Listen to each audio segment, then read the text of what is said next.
Il y a quelque chose que personne ne vous a jamais dit à propos de votre espace de vie. Quelque chose qui explique pourquoi vous vous sentez épuisé même après avoir dormi. Pourquoi votre énergie disparaît sans raison apparente. Pourquoi votre paix intérieure semble impossible à maintenir quand certaines personnes sont près de vous. Eckhart Tolle a passé des années à étudier ce phénomène. Et ce qu'il a découvert va complètement changer votre perception de ceux qui franchissent votre porte. Avez-vous déjà remarqué que certaines personnes vous laissent exhaustés après seulement quelques minutes de conversation? Ce n'est pas une coïncidence. Ce n'est pas une faiblesse de votre part. Il y a une mécanique invisible à l'œuvre, un transfert d'énergie que la plupart des gens ignorent. Et votre espace de vie, l'endroit où vous devriez vous sentir le plus protégé. Il pourrait bien être le théâtre idéal de cette ponction silencieuse. Aujourd'hui, je vais vous révéler les 3 types de personnes que Tolle identifie comme de véritables dangers pour votre espace sacré. Des personnes que vous connaissez probablement, des personnes que vous avez peut-être laissées entrer dans votre vie sans réaliser les dégâts qu'elles causaient. Mais avant d'en arriver là, il faut que vous compreniez quelque chose de fondamental qui va tout changer. Tolle enseigne que nous vivons dans 2 états principaux. Le premier est l'état de présence, où nous sommes conscients, alertes, connectés au moment présent. Dans cet état, il existe une qualité d'attention qui transcende la pensée compulsive. Vous êtes ici, maintenant, complètement. Le second est l'état d'inconscience, où l'ego prend le contrôle et opère automatiquement, cherchant le conflit, le drame et la validation externe. Dans cet état, l'esprit est constamment dans le passé ou le futur, jamais dans le présent. La plupart des gens, selon Tolle, vivent principalement dans le second état sans même s'en rendre compte. Et cela crée une dynamique très spécifique lorsque 2 personnes interagissent. Quand 2 personnes inconscientes interagissent, leurs égos se nourrissent mutuellement. Il y a du drame, il y a du conflit, il y a toute une danse de projection et de réaction. Mais quand une personne consciente interagit avec une personne inconsciente, quelque chose de très différent se produit. L'ego de la personne inconsciente ressent une menace existentielle. Parce que la présence, par sa propre nature, expose l'illusion de l'ego. Et voici le problème. Quand vous commencez à vous éveiller, quand votre conscience s'étend, vous devenez comme une lumière dans une pièce sombre. Et cette lumière attire 2 types de réactions. Certaines personnes sont attirées genuinement par la clarté et la paix que vous émanez. Elles sentent quelque chose de différent en vous et veulent se rapprocher de cette qualité.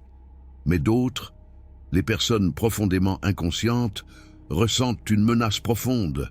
Leur ego détecte votre présence comme un danger et automatiquement, sans même qu'elles s'en rendent compte, elles commencent à essayer d'éteindre votre lumière. Ce n'est pas de la méchanceté consciente. C'est une réponse automatique de l'ego en mode de survie.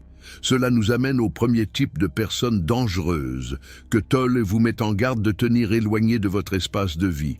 Le vampire émotionnel chronique. C'est peut-être le plus commun et le plus difficile à identifier au départ. Des recherches récentes en psychologie, publiées en 2024 par Psychology Today, confirment ce que Tolle enseigne depuis des décennies. Il existe des personnes dont le mode d'interaction est fondamentalement extractif. Elles ne savent pas comment générer leur propre énergie, alors elles survivent en drainant l'énergie des autres. Il est important de comprendre que ce n'est pas un choix conscient. C'est un schéma inconscient qui s'est développé au fil des ans, souvent dès l'enfance. Comment reconnaître ce type? Faites attention à ce que vous ressentez avant et après avoir interagi avec eux. Des études montrent que le cerveau consomme normalement 20% de l'oxygène et des calories du corps. Mais quand nous sommes sous stress constant et en état de vigilance, cette consommation augmente dramatiquement sans que nous nous en rendions compte. Et c'est exactement ce qui se passe en présence d'un vampire émotionnel. Votre système nerveux entre en état d'alerte. Votre corps dépense de l'énergie en essayant de traiter la négativité qui est dirigée vers vous. Ils arrivent chez vous et immédiatement l'ambiance change. La conversation tourne toujours autour de leurs problèmes, des injustices qu'ils subissent, de la cruauté du monde. Vous proposez des solutions, ils les rejettent. Vous offrez une perspective, ils la balaient. Vous essayez de changer de sujet, ils reviennent à leurs problèmes. Ce qu'ils veulent, ce n'est pas de l'aide. Ce qu'ils veulent, c'est votre énergie, votre attention, votre implication émotionnelle. Ils veulent que vous ressentiez ce qu'ils ressentent. Ils veulent vous entraîner au même niveau de vibration qu'eux. Tolle explique cela de façon brillante dans son livre « Le pouvoir du moment présent ». Il dit que l'ego en état d'inconscience est toujours en mode de survie. Et l'une des façons dont il survit est en créant du drame, du conflit, des problèmes qui n'ont jamais de solution. Parce que si le problème était résolu, l'ego perdrait sa source d'identité. Alors, il maintient le problème vivant, et avec lui, il draine votre énergie vitale. L'ego du vampire émotionnel a besoin de problèmes. Il a besoin d'injustice. Il a besoin de choses qui vont mal, parce que c'est de ça qu'il se nourrit. Mais voici quelque chose que peu comprennent. Le vampire émotionnel sait rarement qu'il est un vampire. Il croit génuinement qu'il ne fait que partager ses difficultés, qu'il a besoin de soutien, qu'il est vulnérable en ouvrant son cœur. Et cela rend la situation encore plus complexe, parce que vous pouvez vous sentir coupable de vous éloigner. Vous pouvez avoir l'impression d'être égoïste, d'abandonner quelqu'un dans le besoin. Mais Tolle est absolument clair à ce sujet. Protéger votre énergie n'est pas de l'égoïsme, c'est de la sagesse, c'est une responsabilité spirituelle. Vous ne pouvez aider personne si vous êtes vous-même drainé jusqu'à l'épuisement. Ce qui nous amène à une question cruciale. Comment protéger votre espace de vie de ce premier type ? La réponse réside dans ce que Tolle appelle le champ de présence. C'est un concept fondamental qui change complètement la dynamique des interactions. Quand vous cultivez la présence, quelque chose d'extraordinaire se produit. Vous générez un champ d'énergie autour de vous, une énergie de haute fréquence vibrationnelle. Aucune inconscience, aucune négativité, aucun drame ne peut entrer dans ce champ et y survivre. Tout comme l'obscurité ne peut exister en présence de la lumière, ce n'est pas un concept métaphorique, c'est une réalité énergétique que vous pouvez expérimenter directement. Cela signifie que vous n'avez pas nécessairement besoin de couper toutes les personnes du type vampire émotionnel de votre vie. Ce dont vous avez besoin, c'est d'être tellement ancré dans la présence que la dynamique change automatiquement.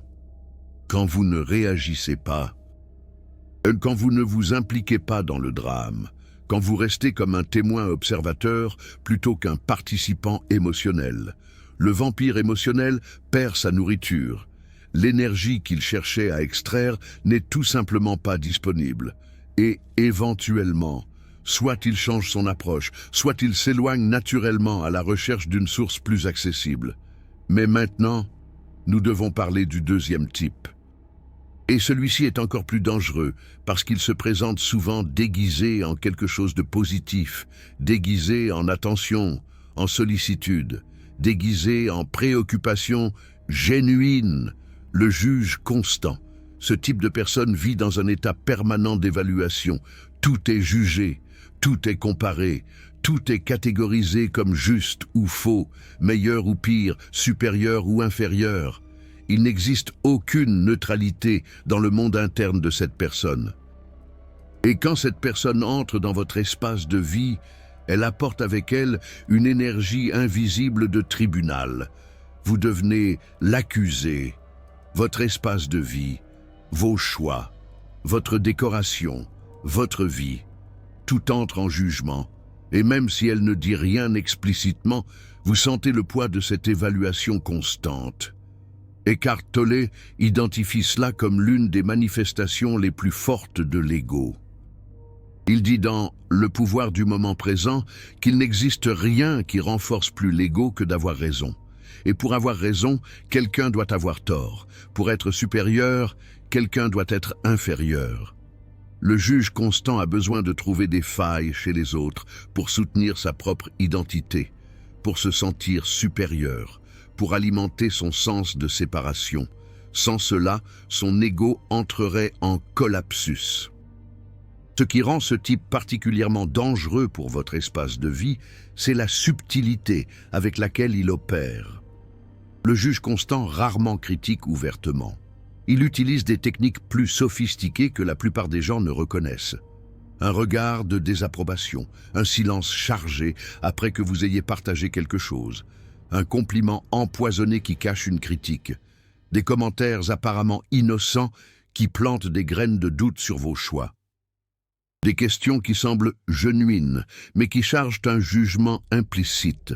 C'est une forme d'agression passive qui corrode votre confiance graduellement.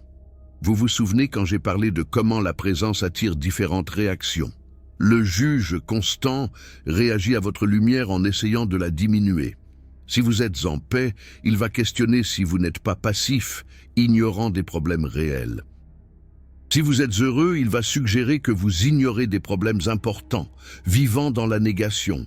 Si vous grandissez spirituellement, il va insinuer que vous vous éloignez de la réalité, vous aliénant. Il y a toujours quelque chose d'erroné dans la perspective du juge, parce que s'il n'y avait pas, il perdrait sa fonction.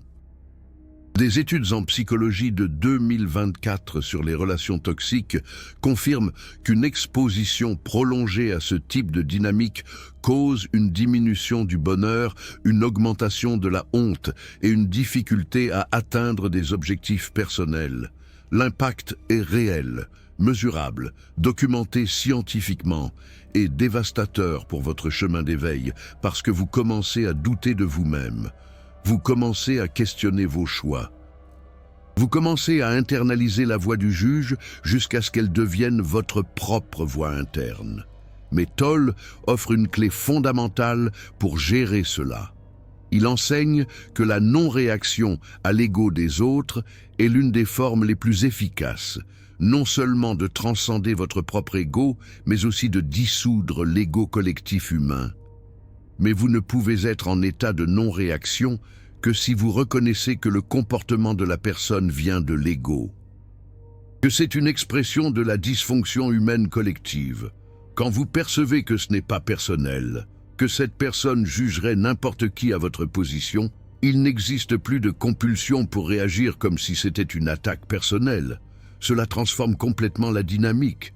Le juge constant a besoin de votre réaction pour continuer à juger. Quand vous ne donnez pas cette réaction, quand vous restez en présence observant, sans vous identifier au jugement, le jeu est fini. L'énergie qui alimentait le jugement se dissipe, simplement, et souvent, le juge lui-même reste confondu parce que sa tactique usuelle ne fonctionne pas. Maintenant, je vais révéler le troisième type. Il faut que vous prêtiez beaucoup d'attention parce que c'est le plus subtil de tous et possiblement le plus dangereux pour les personnes en processus d'éveil spirituel parce qu'il vise directement votre essence, le suceur d'identité. Ce type de personne opère d'une façon complètement unique. Il ne veut pas seulement votre énergie comme le vampire énergétique, il ne veut pas seulement votre validation comme le juge constant. Il veut votre identité, votre essence, ce qui vous fait vous, ce qui vous rend unique. Comment ça fonctionne? Le suceur d'identité, normalement, apparaît comme quelqu'un de très intéressé par vous, très attentif, très présent. Il pose des questions profondes. Il veut savoir vos pensées les plus intimes, vos opinions sur tout. Au début, cela semble positif. Finalement, quelqu'un qui me comprend vraiment, vous pensez, finalement, quelqu'un qui se soucie de qui je suis réellement, finalement, une connexion genuine. Mais graduellement, quelque chose commence à changer. Vous percevez que cette personne commence à adopter vos opinions, vos goûts, vos phrases, vos croyances, même votre façon de parler. Au début, c'est flatteur. Vous pensez que c'est un éloge, une forme d'admiration. Après, ça devient étrange. Et éventuellement, vous percevez que vous avez perdu quelque chose. Une partie de vous a été absorbée. Vos idées maintenant sont les idées de cette personne. Vos insights maintenant sont les insights de cette personne. Même vos histoires personnelles sont racontées par elle comme si c'était des siennes.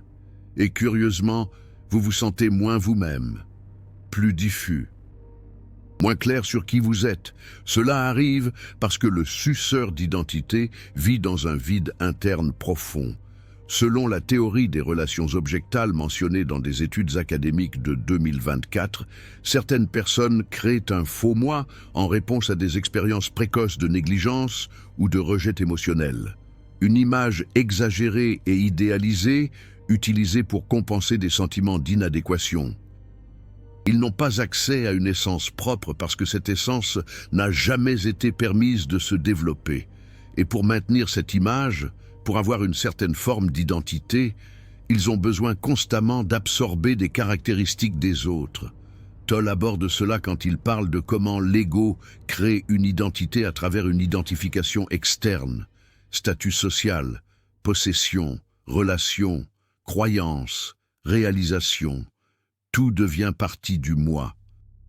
La plupart des personnes font cela dans une certaine mesure, mais le suceur d'identité prend cela à l'extrême absolu. Il absorbe littéralement l'identité de ceux qui sont proches parce qu'il n'a pas accès à une essence propre. C'est un vide qui a besoin d'être constamment rempli avec des morceaux d'autres personnes. Et voici le danger spécifique pour votre espace de vie. Quand cette personne entre dans votre espace, elle ne visite pas seulement, elle étudie, elle absorbe. Elle copie, elle catalogne chaque détail de votre décoration, chaque livre dans votre bibliothèque, chaque façon dont vous vous exprimez. Et sans percevoir, vous commencez à vous sentir chaque fois plus diffus, moins clair sur qui vous êtes, moins connecté avec votre propre essence, comme si des parties de vous étaient lentement enlevées. La protection contre ce type, selon Toll, est l'ancrage profond dans la présence. Il enseigne une technique puissante dans ses conférences, maintenir une conscience du corps interne, sentir l'énergie vitale qui floue à travers de vous. C'est votre ancre.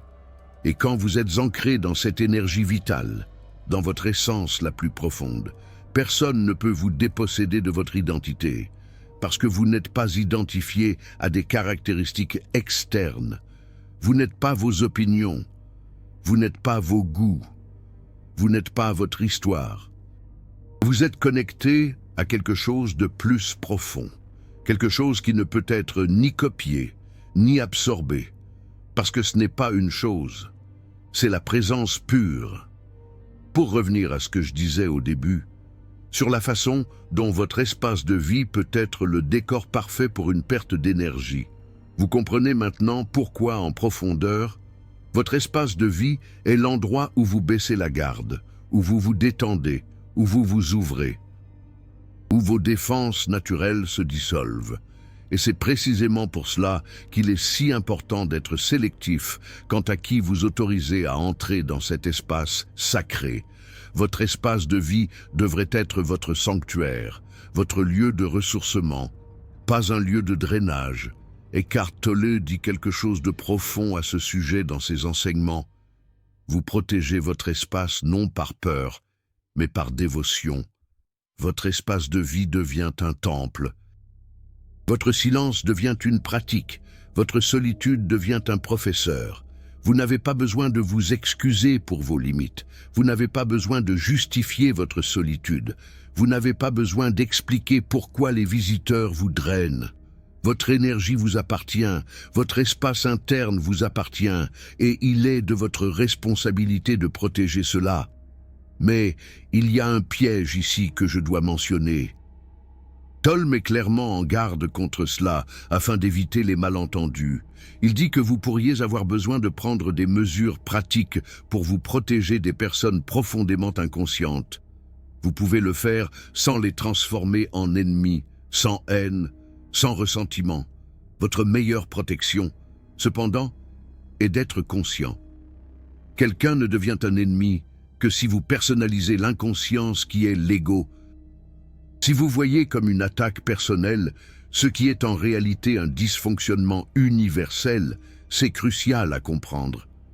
Quand vous reconnaissez que le vampire émotionnel, énergétique, le juge constant et le voleur d'identité opèrent à partir de l'ego, à partir de l'inconscience collective qui affecte toute l'humanité, vous arrêtez de prendre les choses personnellement. Et quand vous arrêtez de prendre les choses personnellement, toute la dynamique change. Vous pouvez établir des limites sans colère. Vous pouvez vous éloigner sans culpabilité. Vous pouvez protéger votre espace sans créer de conflit. La non-réaction n'est pas de la faiblesse, c'est de la force. C'est la force de celui qui est tellement ancré dans la présence qu'il n'a pas besoin de réagir à l'inconscience des autres. C'est la force de celui qui comprend que lutter contre le mal peut vous transformer exactement en ce que vous combattez. Paul avertit clairement que ce que vous combattez, vous le renforcez et ce à quoi vous résistez persiste. La seule façon de véritablement transcender ces dynamiques est par la conscience, pas par le conflit. Alors, quelle est la réponse pratique ? Comment protégez-vous votre espace de vie de ces trois types sans devenir paranoïaque ou isolé?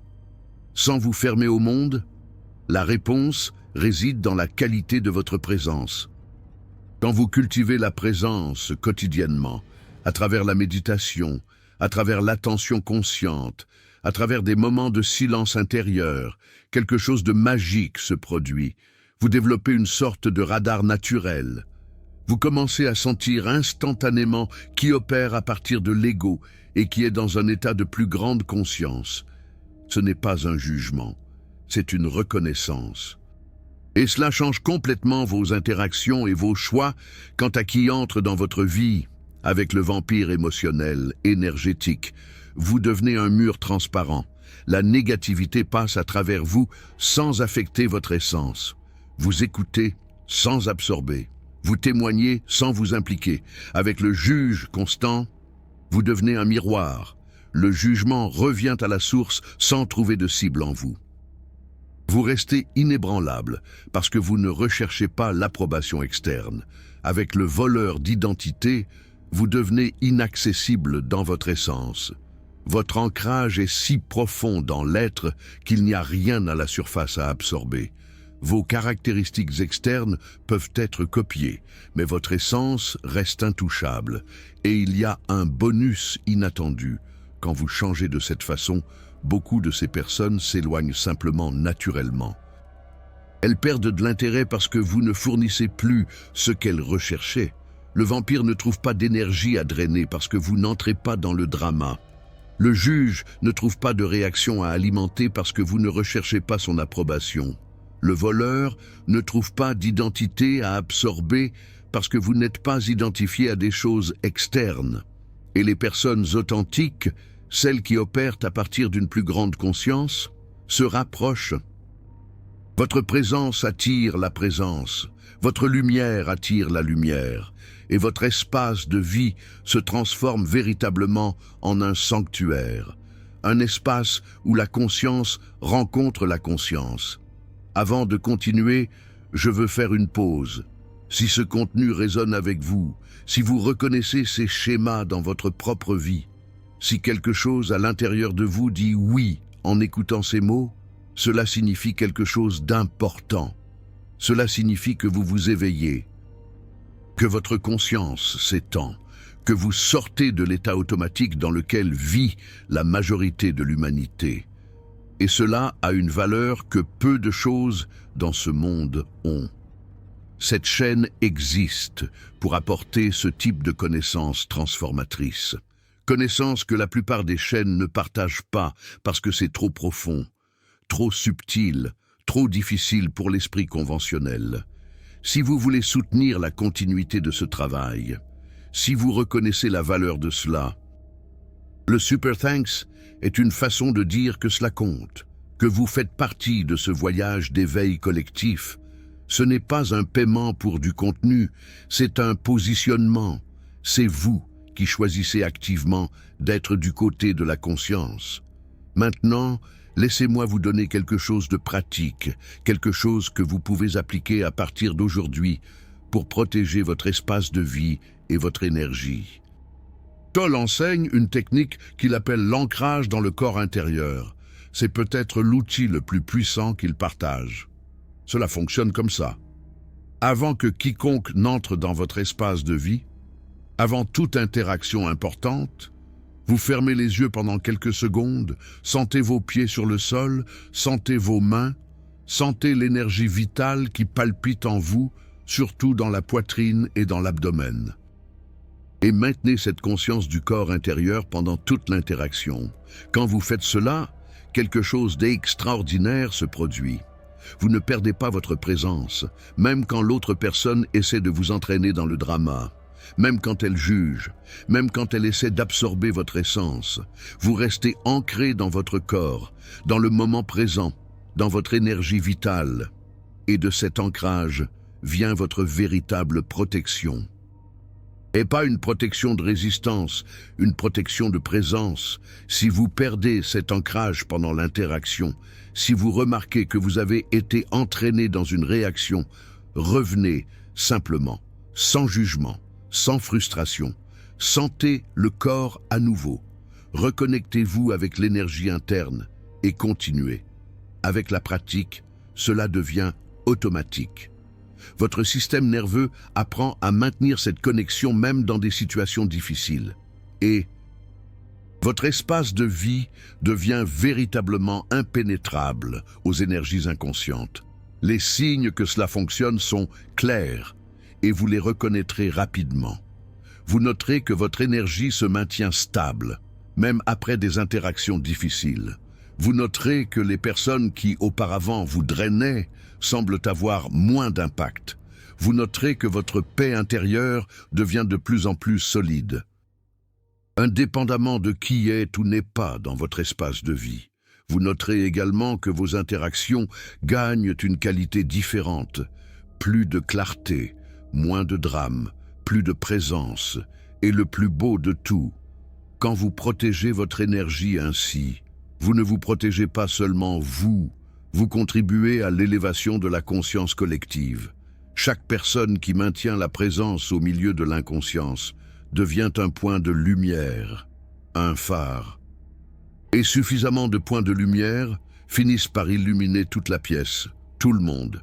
Il y a encore une chose que je dois partager avant de conclure. Quelque chose qu'Eckhart Tolle mentionne rarement, mais qui est absolument crucial. Ces trois types de personnes dont nous avons parlé ne sont pas des catégories fixes. Une même personne peut avoir des aspects de vampire énergétique dans certaines situations, de juge constant dans d'autres, et d'aspirateur d'identité dans d'autres encore, inclusivement. Si vous êtes complètement honnête avec vous-même, vous reconnaîtrez probablement des moments où vous avez vous-même opéré à partir de chacun de ces schémas.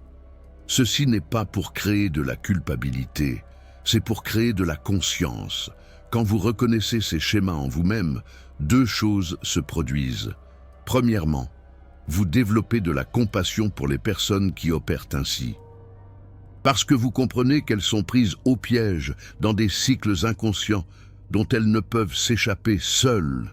Deuxièmement, vous devenez plus vigilant quant à vos propres comportements, évitant de tomber dans ces mêmes schémas quand vous interagissez avec les autres. Et au final, c'est ça, la véritable protection. Il ne s'agit pas de construire des murs. Il s'agit d'élever votre conscience à un point où ces schémas, simplement, ne trouvent pas d'espace pour opérer, ni chez les autres, ni chez vous-même. Votre espace de vie est une extension de votre conscience. Quand votre conscience est propre, claire, présente, votre espace de vie reflète cela, et les personnes qui y entrent le ressentent. Certaines seront élevées par cette présence, d'autres, simplement, ne voudront pas rester, et ainsi, naturellement, sans conflit, votre espace se purifie. Maintenant, j'ai besoin de savoir de vous des trois types que j'ai révélés aujourd'hui, le vampire émotionnel, le juge constant et l'aspirateur d'identité. Lequel reconnaissez-vous le plus clairement dans votre vie? Lequel vous a drainé le plus d'énergie au fil des années? Et plus important encore, reconnaissez-vous l'un de ces schémas en vous-même? Commentez ici en bas. Et soyez complètement honnête, parce que reconnaître est le premier pas vers la liberté. Je lis et réponds à tous les commentaires dans les premières 2 heures. Et votre expérience peut aider d'autres personnes qui passent par le même processus de reconnaissance et d'éveil.